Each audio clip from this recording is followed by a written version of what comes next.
So I'm posting a pic on Twitter, and I am doing my best to just get it on up there. And I see a moment of extreme, how can I say, journalistic weakness. All right. Journalists usually report the facts. They tell you exactly what happened. Not so much of a motive if they don't know one, but definitely the actions, the cause and effect, where it may have originated if they don't fully know. They give the possibilities. Usually, they'll just say, we don't know. Some speculate this or that, but even they don't know.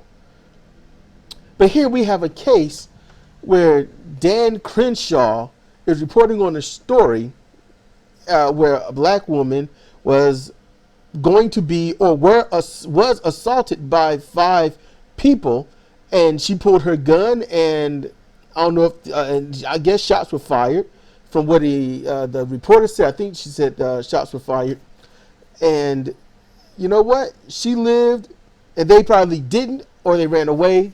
Probably ran away hurt, a bullet in their ass. Who knows? But he says situations like this story are why we protect the Second Amendment, which he is absolutely wrong. The entire point now for protecting the Second Amendment is because these racist white people know black people have guns, so they want guns too, to make sure that the black people can't rise up and fight back.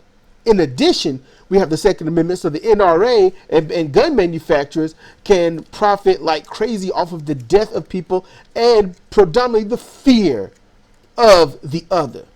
Because a lot of these people originally were afraid that the people from the Middle East, all the Middle East, were going to come over here in their dinghies, mount the shores, and then attack us full-fledged.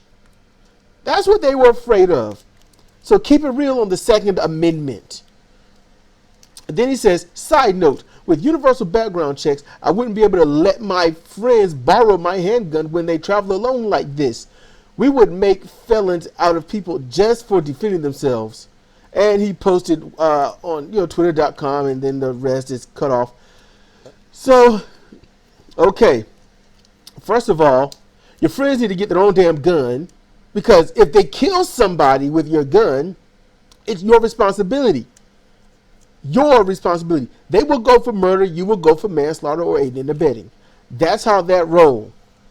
But then we get to Farron Cousins, which struck me for this, which is why I even started looking at it in the first place. He says, so is Crenshaw admitting here that he loans his guns to people who wouldn't be able to pass a background check? What kind of people are you palling around with? Here's the thing. He didn't say anything about people who wouldn't be able to. He didn't say that. That's alleged. That's assertion right there on Farron Cousins' part. That is not good journalism. All right? Because he did not allude to that by any means. His friends probably never even took a background test. Or maybe there's a chance that they wouldn't. But you can't just simply say that you're loaning your gun to people who wouldn't be able to, because you don't know who these people are. But then he says, opening up, he says, so is Crenshaw admitting here? No, he's not admitting. He is straight up telling you that he does loan his gun to people. There is no is he, maybe, is it possible? It ain't none of that crap. Stop being weak. If he says he fucked her in the ass while she was bent over a rail looking at people skateboard and ducks fly upside down on winter's eve, then damn it, that's what happened.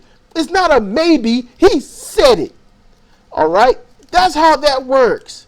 If I tell you to fuck off, you don't sit there and say, maybe he said fuck off, or maybe he didn't. Are you admitting here that you said fuck off? No, I said it. It's like that. That is how this works. If it happened, then it has happened. If it was said, then it has been said. It is that simple. I hear Farron, Jank, Kyle, Benjamin Dixon complain so much about CNN and them being so in the middle. Well, it could be, it could not be. Some say it does, some say it don't. Right here, we have a case. Well, is he admitting here the thing that he said he does do? He does it. That's it. So what I would wrote was, why are you loaning your gun to people that don't have a registration for it or anything like that? Why are you putting your freedom in the hands of someone else? I would have asked something like that. I wouldn't ask, well, is this person admitting, gun loaner alert, gun loan alert. Not saying that you did it, but maybe you have. I don't know. Just throwing it out there in the wind, yelling it for people to make up their own minds and read this tweet. Yeah, I'm one of the ones that read the tweet. I did it. Maybe I did. I don't know. Am I admitting I read this tweet? I mean, clearly we don't know. So in other words, just to close it out, stop being weak. Just stop. There are a lot of things you can do, a lot of things you can say. Just don't do that. You can do anything for journalism. Just don't do that. This is Sidra Kennedy for Comparative Reasoning. Thank you for listening. Oh, and I fixed the month up there. Fixed it. Thank you for listening.